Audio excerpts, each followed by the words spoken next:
Today we are fixing multiple issues on this bike to help us get it back on the road, but first, one of the major things I need to do is fix this problem right here. Yeah, that's not supposed to do that, so yeah. That's the Vic. That's the Sportster.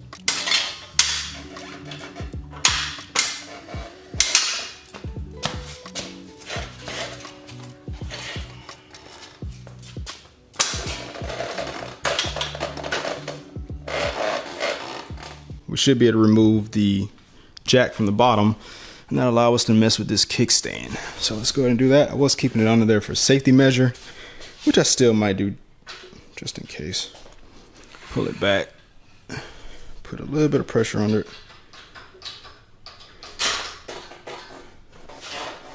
Even with some tugging, it ain't going nowhere. I originally thought the kickstand was bent, but after further inspection, the kickstand is not bent. If we go under the bike, right here, you'll realize that there is no locking nut on the back of this to apply torque to this bolt, which allows the kickstand to flex. And so whenever the kickstand is on the ground,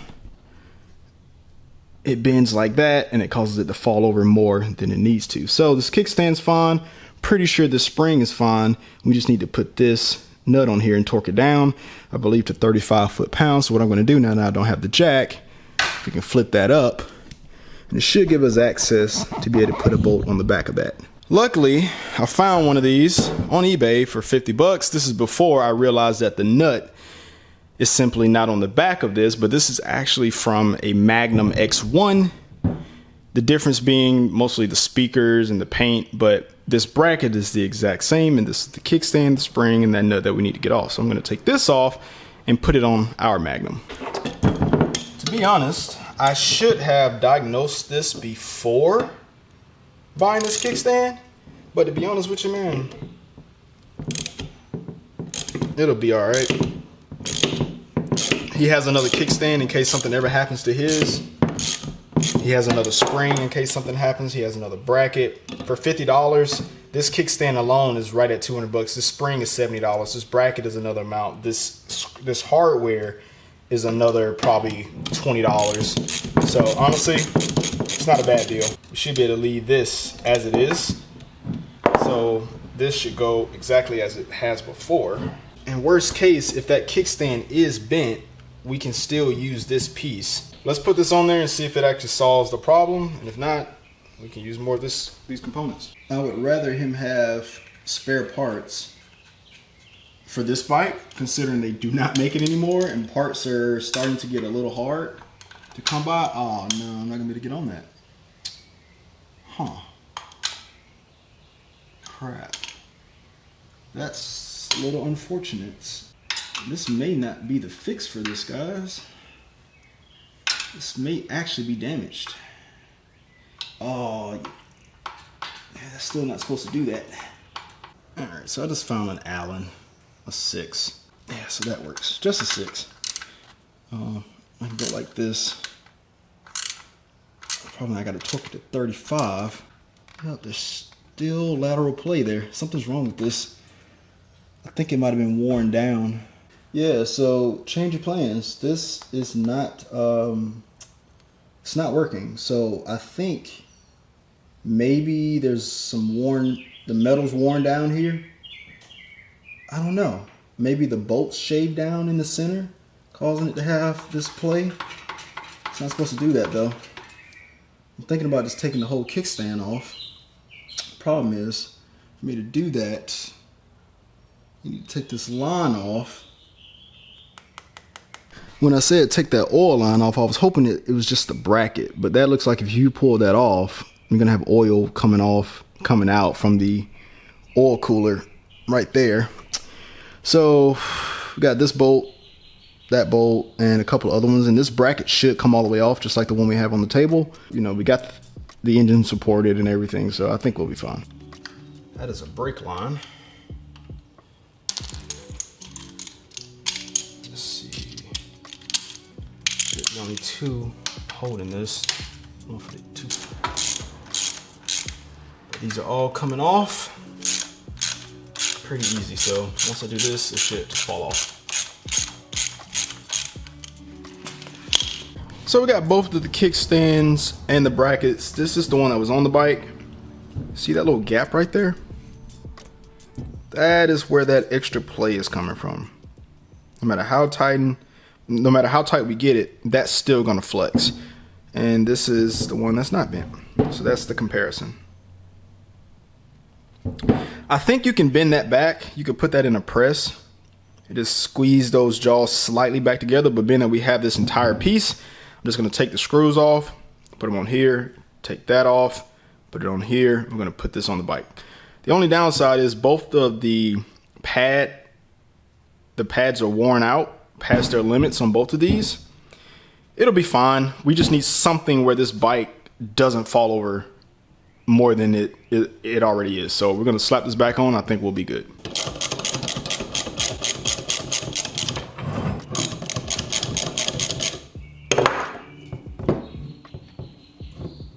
Hopefully I can hold this. It's a lot easier if you're on the bike doing it.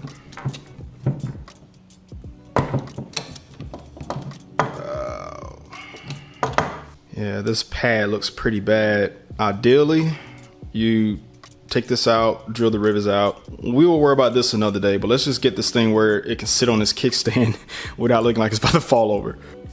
These are a little bit of a challenge to get in.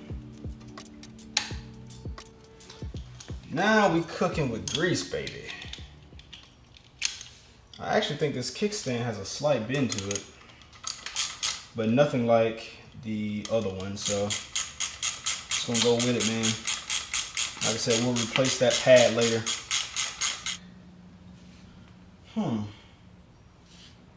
That's interesting.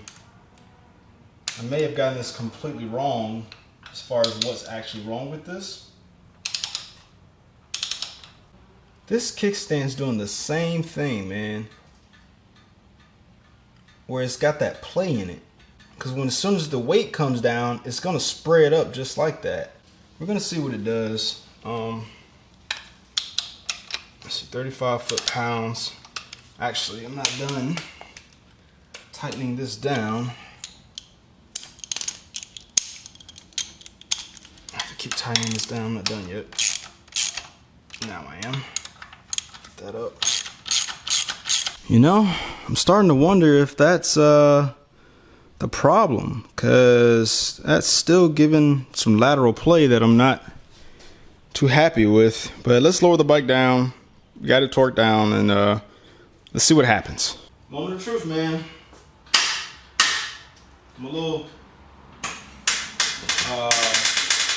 skeptical at this point. But then again, I don't know how this kickstand is when it's actually working 100%, so.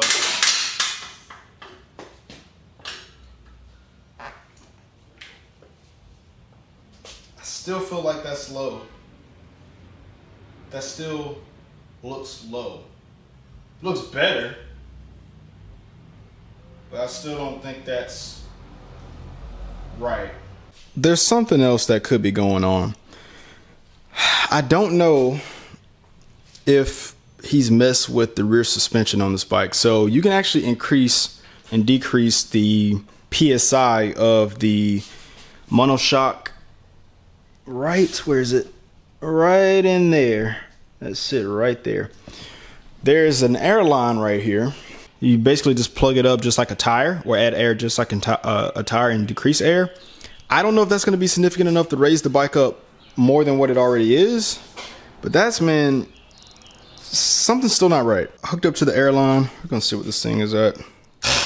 I don't think this is gonna be significant enough to make a difference. Let's see if we can get it to, I think stock is around 15. Whoa. Ah, that's why they want you to do it by hand. Yeah, this is a little too aggressive. All right, so I found an old friend. This is the air pump that came with the bike. It was actually in the saddlebag, which was on that shelf. So let's plug this in and see if we get a different result. I'm gonna pump this thing up to 50. I think the max you can go is like 72. I just want to see if this thing is holding pressure. probably won't even notice it, but there is a lowering link somewhere on here where you can adjust it. I just don't know where it is. And I don't know if he even messed with that, but this thing should not be leaning the way that it is. It shouldn't. Even with that kickstand. I know that kickstand isn't new, but it still should not be that low.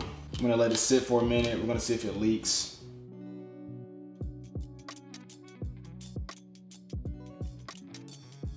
It is holding pressure. Put it right back at 50. So that's cool. We can let the air out and set it back to where he wanted it at. I'm just trying to figure out why this thing's sitting so low. I'm guessing the kickstand is just damaged. Because here's the lowering link. I was looking right at it, but this piece right here flips up. After you take all this crap off, and you're able to kind of see it a little bit better. But the lowering link is in there, but what I don't know, I don't think he's ever messed with that. I've heard about these kickstands being a little weak on these bikes, but I didn't think it was that widespread. We can either get a new kickstand, a heavy duty kickstand, or we can reinforce that puck or that pad to make the bike stand up. It's off by a solid 1.5 inches. We're used to this, unfortunately, so we're gonna save that for another day. We're gonna move on, but yeah, well, I mean, we still needed to fix that because the other one was damaged, but this one's eventually going to turn up like that one if we don't fix that puck issue. The only thing left for me to do right now is to just spray this thing with some fluid so it can pivot like it's supposed to. I didn't grease the bolt like I normally would. We're going to do that, man. And figure something else out with it. I put a brick that was under there for a while. You can see the lean of the bike is a lot more normal now. That's about 2.5 inches off. Maybe 2 3/4. That's crazy. I'm admitting defeat briefly. I'm gonna move on. So, air filter. The one here looks like hot garbage. Let's replace it. There's not much to the air filter, to be honest. You just have to kind of get to it. That can be the hard part because of the gas tank. Once you get it off, it's not that bad. Yep. Old. New. Yeah, that thing is pretty crusty. Looking down in the bike. Not too bad. Got a little bit of oil residue in there, but nothing you know, super concerning. Gotta be careful because the internal part to the throttle body is right here. I actually stuck my hand in there. It's pretty oily. So if something like a rock or something from in here gets down in that chamber, that cylinder, not gonna be a good day.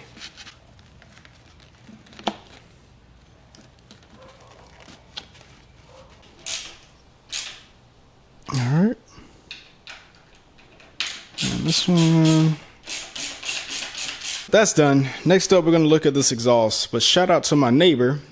Some people actually thought I was joking when I said my neighbor rides motorcycles and has given me parts. Somebody gave me crap because I said, yeah, I took a battery off the shelf that my neighbor gave me. Like, that's literally the battery that my neighbor gave me. But my neighbor had a cross country. And unfortunately, he recently wrecked it. But he gave me the parts that he had in his closet for that bike. These are the stock cans. Yes, they're not fancy. They don't sound great. They're just stock exhaust and they have the chrome tips. And he also gave me the windshield and his stock bars. The bars are perfectly fine. Let's see if we can get this exhaust on without too much trouble. Now, you might be thinking, chrome tips. Well, good news is once we get this part on, he can come back later and take these off and put another exhaust on here. He can also change the tips out without too much trouble. Right now, we're just trying to get this thing back to a rideable state, and we're going to take what we can get.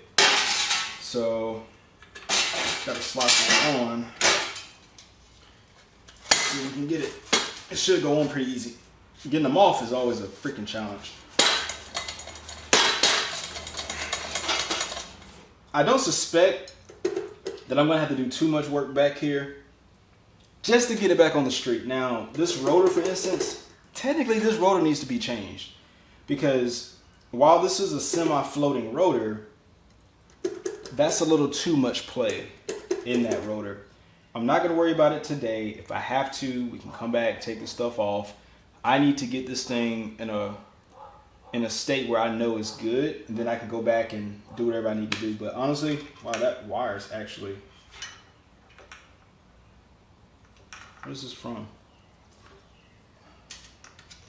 Is this something that I laid? This might be something from the front fairing. That wire is pinched. I don't think that's from back here. But anyway, let me just get the bike in a rideable state. And then anything else, modifications that I need to make, I don't mind taking this stuff back off. God dang, this thing's crusty, man. Still got like a quarter of an inch to go. That rocking motion always works.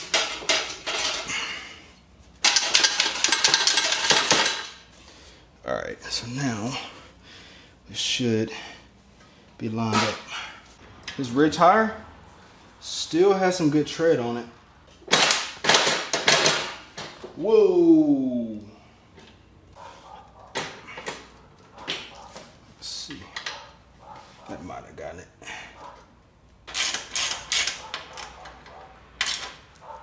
All right.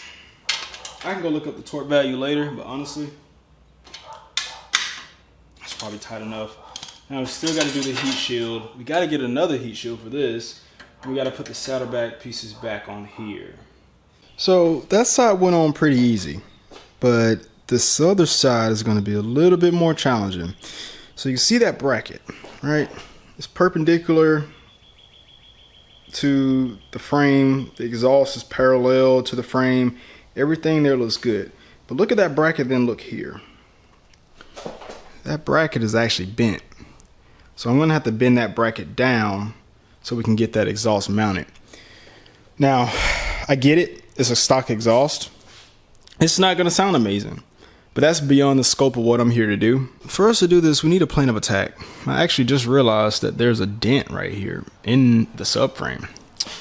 So my plan is to use some propane. We're going to heat this up, and basically I'm going to take a pry bar, and I'm hoping that this canister bracket up under here, I'm hoping that it can give me enough leverage, or maybe I need to try to get over here, put a pry bar under here after I heat it up, and just bend downward to try to bend this bracket where it needs to be. And that bend right there is just going to have to live there, because it seems like even if I were to push that in, that may, I don't know if it's going to put it where it needs to be, but either way, we need to bend this bracket down. There shouldn't be anything flammable back here. Just got to make sure I don't hit these wires. Stay away from the canister. And just heat up this spot right here. And see, we can bend it back.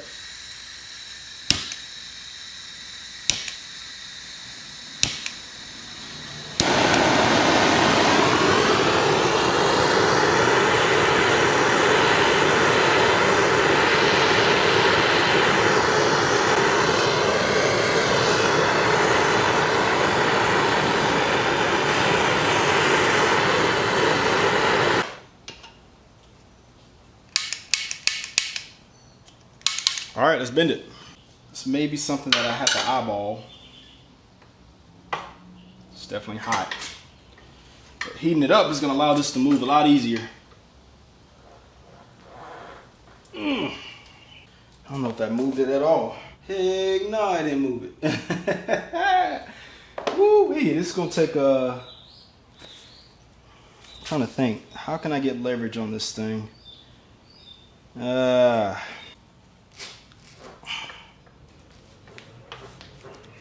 This is very hard. What I could do is try to put the exhaust on and just see if I can get it to mount.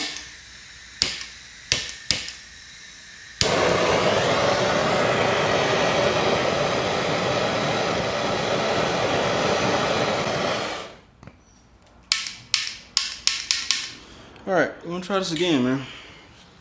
Try a heavier duty breaker bar.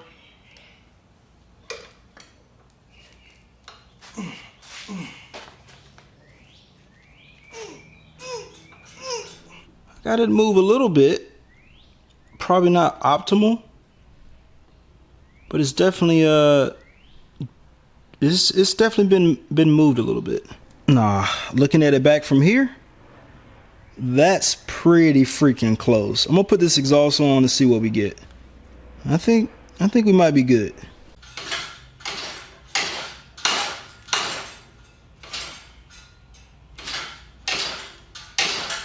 And the reason I didn't want to put this on first is because I'm not going to have much clearance to go down, because when you're bending metal, after it's been bent, you need to go past the point where you want it to stop, because that metal is going to want to come back.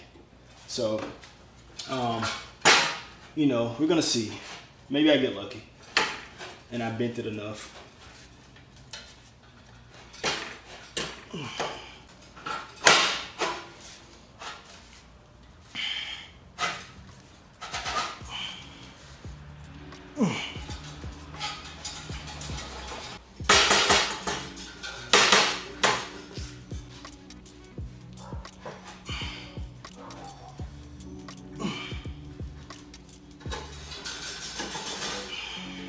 See, the problem is once it pulls it up, that's when it's going to start looking off.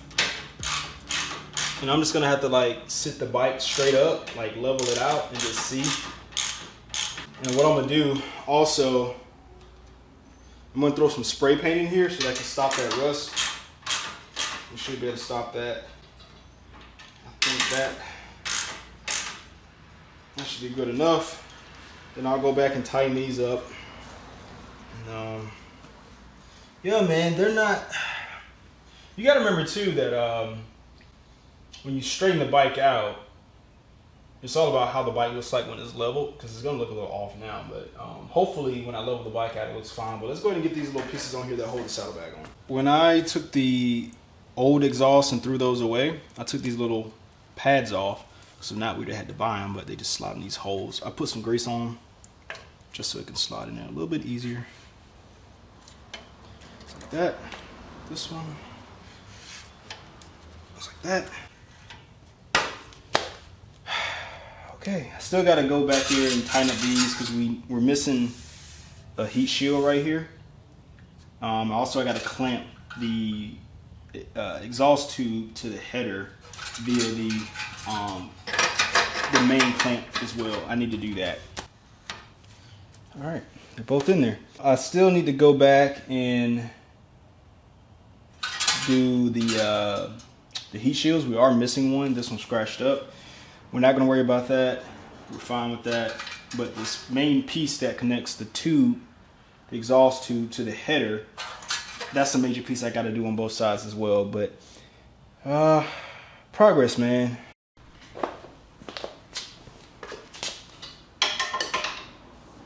And this is how I get myself into trouble, because I will not give up on it. So I got a triple from a Chief right here, and I have this breaker bar. Let's see if I can bend this thing.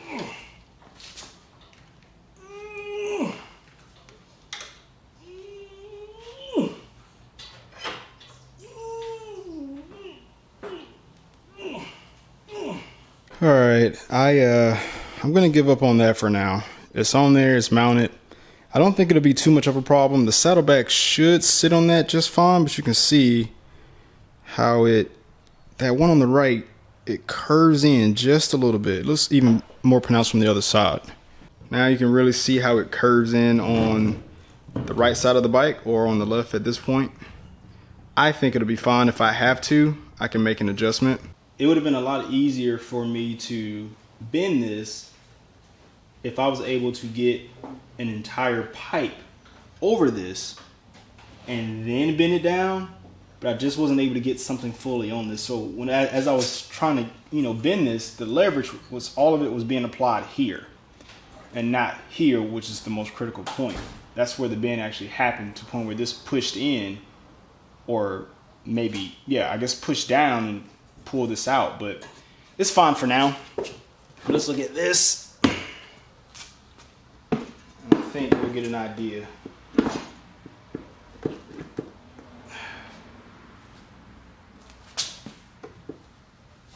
this is pretty close. Maybe something right around in there, I think.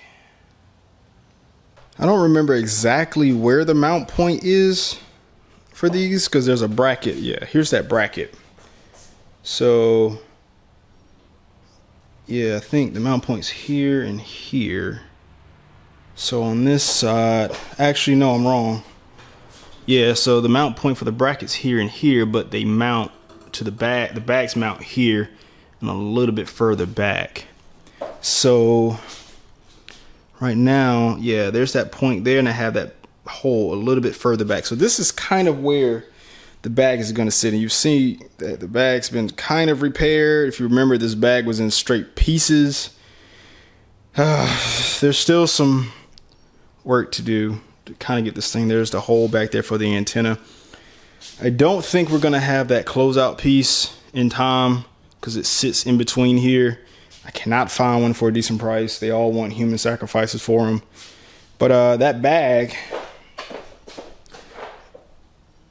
is sitting pretty much, it's not bolted down, so obviously it's gonna, when you mount it, it's gonna kick out, like out just a little bit. So it seems to be exactly where it needs to be, but it's sitting in that track. You see the track like right there. But once it's actually leaning, it's probably gonna be more like that. So the clearance seems to be where it needs to be.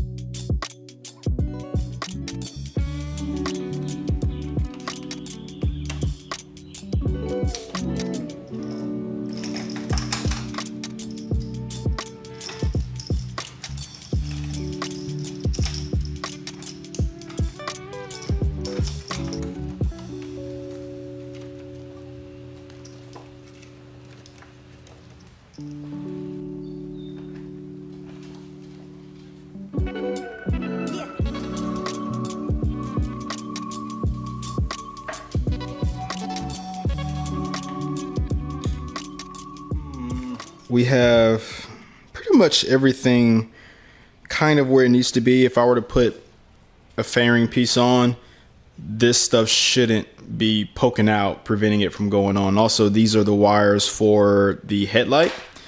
This is for the right turn signal, and this piece is for the left turn signal, and this is the handlebar piece that we just installed here. Since I know the speakers work, I know the handlebar and everything in here works, my hope is that I do not have to take this back off. That would make me have a very, very, very, very, very bad day. Let's actually see if it works. So we're gonna power the bike on. So we're gonna be looking to see if we got volume. Well, yes, we do have volume. So what if we mute it? All right, the mute button actually works. Let's unmute it. Awesome. What about volume up?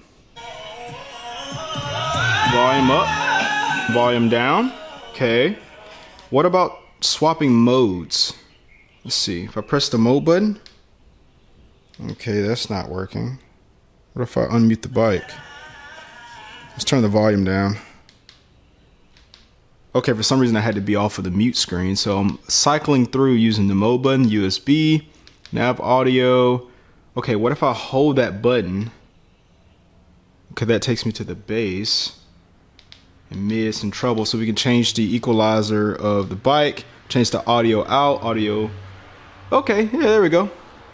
Press preset. All right, so you can change the Bluetooth setup, driver headset, driver device. If I were to click that, what happens? Driver device. Okay, yeah, so we got the various settings. iPod music, this thing is a little old.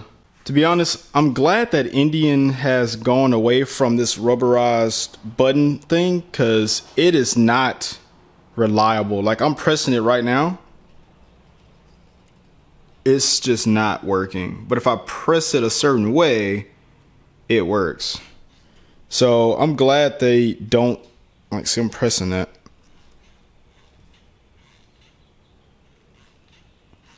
Yeah, I'm glad they don't use this anymore, but it works. And that's really all that matters right now. So for the most part, the electrical stuff is done. Let me show you what I have for this front piece. What I got here is a Victory Magnum fairing that I paid a good amount of money for. This is the outer piece. It did not look like this when I got it. In fact, it had a lot of cracks. I paid, I believe, $400 for this, and guess it is damaged. Got a crack there, a crack there, a crack there, a crack there. But I think this can be pieced back together, and that crack also runs down through there. And also we got some road rash there, but to be honest, the cracks are a lot more concerning. But we look on the back, everything looks good here. We got the clips, which are very important, but we don't have the mounting point right here. We have the, I guess, the pieces that it sits on when it sits on the inner fairing, and you can see those cracks from the inside as well.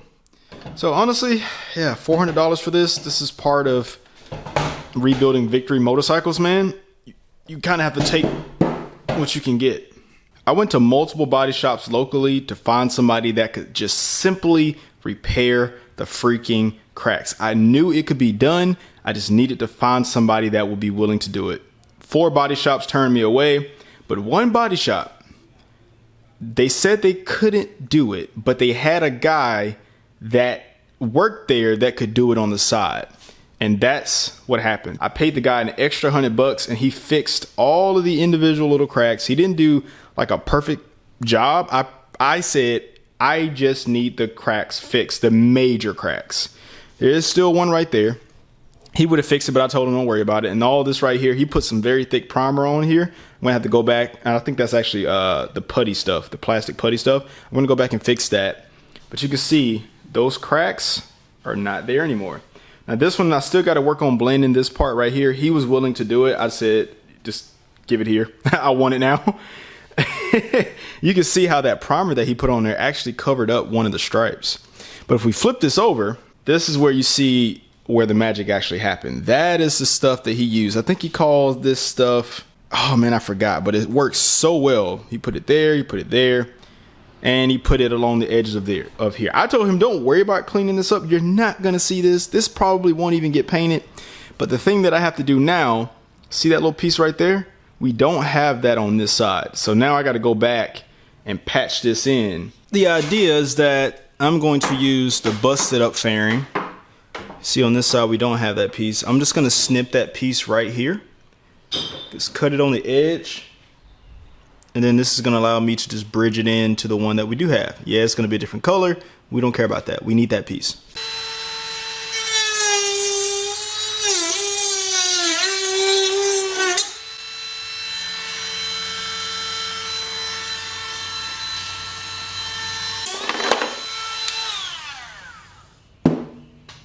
That actually was a little bit challenging because trying to get at it from these weird angles, but got the piece off, and now we got to see if we can bond it to the new fairing.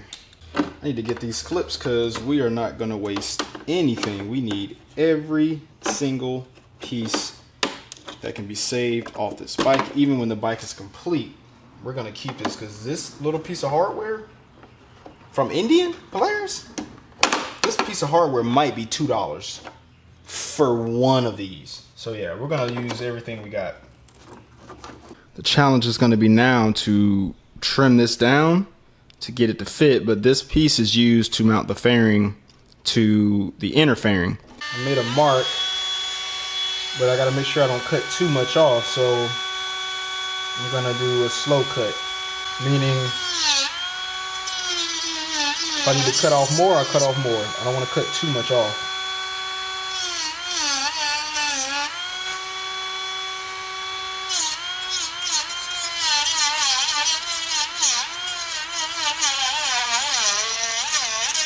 That piece has to sit right about there.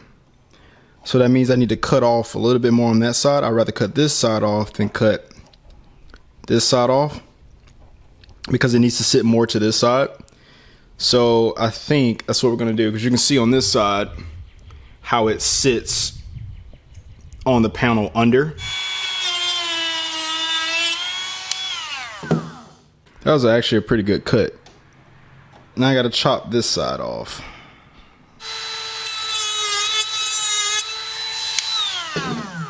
After some work, this is what I came up with. I know, it's just tape. Hear me out. I haven't fully bonded this yet because this tape is holding it pretty well, but I just want to make sure that it's in the right place and that this cut that I have on here works before I use any bonding agent to make it permanent. So let's mount this to the bike and see if it works. What I'm looking for, I think the mount for this is right here. So basically I need to see if I can see that hole through that. See the screw hole for the piece through that hole. Line this up. Oh, it's starting to look like a fucking bike again.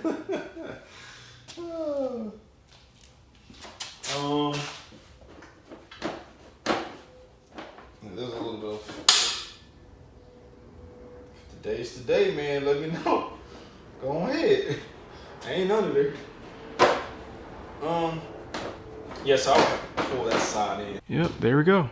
It's pretty freaking close. And I'd imagine if I were to move this a little bit, I could probably line it up even more. So that's good news. That's pretty freaking close. So what I learned from this is, being that, you know, these other two holes are lining up, that means that side's gonna line up exactly as I need it to. And so this is what it looks like with that fairing on there. It's starting to look like something again, y'all. Still got a lot of work back there with the saddlebag and the other pieces, but that is major progress. Before we move forward, I gotta give a quick shout out to my folks right here. All of these beautiful people over at Patreon. We built this little community inside of this big community. And if you're interested in becoming a patron, each active patron gets a spot on my wall. I'll leave a link down in the description and the comments. Let's get back to it. This is just here to secure it, so I don't have to worry about it just flopping off. But those screws in there, everything's lining up. It's flush on that side. Like I said, even if this did not work out, we have so many other, you know, points of contact that would kind of keep this thing from flying off. But we still want to, if we have the opportunity, we want to put it back like it's supposed to be. I remember the name of that product now. It's called Panel Bond. It's made by 3M, and it's an epoxy based product. I'm not sure if I'm gonna do that or JB Weld. Why JB Weld gets bad rap from some people? Well, it's epoxy based. It's the same stuff or a similar product, and we know JB Weld is really strong. This is nothing more than ABS plastic. The major thing for me right now is when you apply torque to it, is it gonna hold up? And that's the part that I don't know. We got the button fixed. It's still a little wonky. That's okay. It works. It's better than what we had, and it costs us half the price of a new one.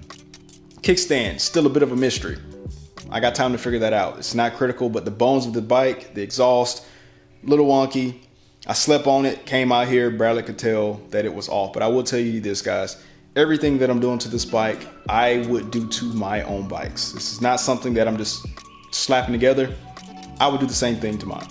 So next up, hopefully, it's just paint. This is gonna be the hardest part in my opinion. There's a lot of different parts to paint. I'm up for the challenge. At some point, it's gonna show up right here. It's probably not ready at this time, but at some point that video is gonna be right there for you to click to watch. I hope you learned something. Thanks for watching. This bike is coming together piece by piece, and I'm hoping that we're near the finish line. Catch you next one. Peace.